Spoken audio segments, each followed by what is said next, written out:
പെരക്കി തിന്നിട്ടില്ലേ നിങ്ങള്? അന്ന് ഞാൻ കാണിച്ചിട്ടില്ലേ? എല്ലാരും തിന്നു, എല്ലാവർക്കും ഇഷ്ടപ്പെട്ട സാധനമാണ്. പക്ഷെ കയ്പൊക്കെ വെച്ച ചട്ടിയിൽ ചോറിട്ട് പെരക്കി തിന്നിട്ടുണ്ടാ. അതും ഫ്രഷ് കയ്പൊക്കെ ഇന്നലെ ലേശ പഴുത്ത പോലത്തെ കയ്പൊക്കെ. ആ കയ്പൊക്കെ നമ്മൾ ഉപ്പേരി വെച്ചാലുണ്ടല്ലോ, എണ്ണയെല്ലാം ചേർത്ത് ഉപ്പേരി വെച്ചാൽ എത്ര നമ്മള് പിന്നെ തീ കൂട്ടിയാൽ അത് ഡ്രൈ ആവൂല. അതിങ്ങനെ ഒരു പറ്റപ്പറ്റിട്ട് അങ്ങനെ നല്ല എണ്ണ വെളുക്കും കയ്പൊക്കെ എഴുതലായിട്ട് അതിൽ ലേശം ചോറിട്ടിട്ട് തിന്നണം എൻ്റെ മക്കളെ. ഇത് കുറച്ച് ചോറ് ഞാൻ എടുത്ത് വെച്ചിട്ടുണ്ട്. ആ ചോറ് ലേശം ഇടാം.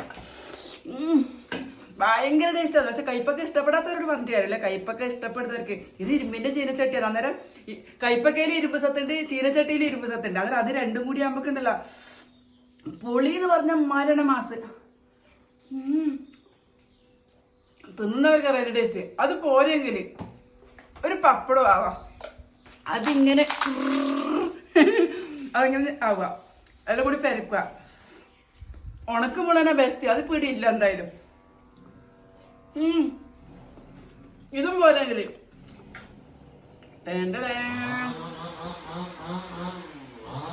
ടീപ്പൊളി രസമാണ്. ആ രസം കുറച്ച് കഴിക്കുക. എല്ലാം കൂടി കൂട്ടി പെരക്കിയിട്ട് തിന്നു നോക്കണേ. ടേസ്റ്റ് ഒന്ന് മരണ ടേസ്റ്റ്. അത് ഇരുമ്പിന്റെ ചീന്തിട്ടില്ല, വെയിറ്റ് ഉണ്ട് കേട്ടോ പിടിക്കാൻ. എന്നാലും സാരില്ല, ഭയങ്കര ടേസ്റ്റാണ്. എനിക്ക് ഭയങ്കര ഇഷ്ടമാണ്. പഴുത്ത കയ്പൊക്കെ ഫ്രൈ ആക്കിയ പാത്രത്തിൽ പെരക്കി തിന്നാൻ. അപ്പുറം മരം മുറിക്കുന്നുണ്ട്, അതിന്റെ ഒച്ചയും കേൾക്കുന്നുണ്ട്. പെട്ടെന്ന് നാളെ വരെ കുഞ്ഞു വീഡിയോ ആയിട്ട്.